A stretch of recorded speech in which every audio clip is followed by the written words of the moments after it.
上集丙之浦一樣，我哋喺竹園住嘅酒店呢，都係由古建築改建而成嘅分散型酒店，位置靚到爆，喺正古街，一出門口就有得玩啦，超級方便。以前有人行，咁睇下嘅先。哇！你哋自己由 check in 嗰間館咧，幫我哋自己搬咗嚟過嚟，就唔使自己搬嘅，咁你呢一部分。咁呢擺實嚟啦，咁一入嚟啦，有書台啦，咁同埋提供咗好多飲品俾你，有埋唔使買喎，唔使去便利店喎，黑黑咪嘅廳仔啦，夜晚喺度玩啦，玩遊戲咯。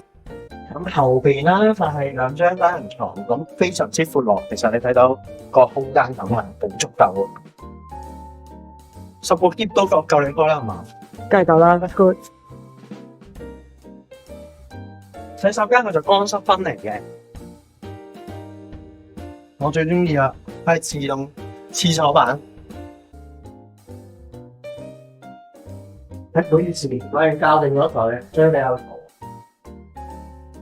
咁有得浸浴啦，望出邊一個平原嘅景色，係啦。但係呢間房咧，貴為呢所最高級嘅房咧，佢嘅獨特之處就係，卡住啦。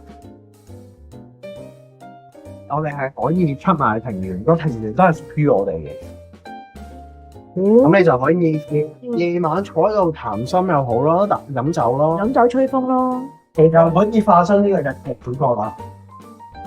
同一間房添，就有間茶室都屬於我哋嘅，細細嘅茶室。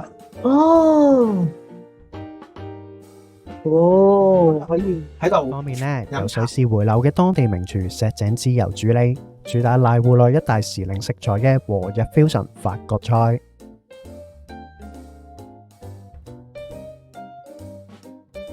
着住和服喺一個和室度食法國餐，係啊，呢種感覺係好特別啊，好奇妙啊，好玩嘢。就係有個 sake pairing，所以成餐飯呢係非常之有特色㗎。呢一餐飯有幾豐富，大家睇到啦，食材就用咗當地嘅卡夏牛、時令海鮮，仲有農產品，仲有竹園馳名嘅醬油鹽嚟去調味，可以話匯萃咗當地最好嘅食材，再加上竹園出晒名嘅清酒，就真係好難唔滿意咯。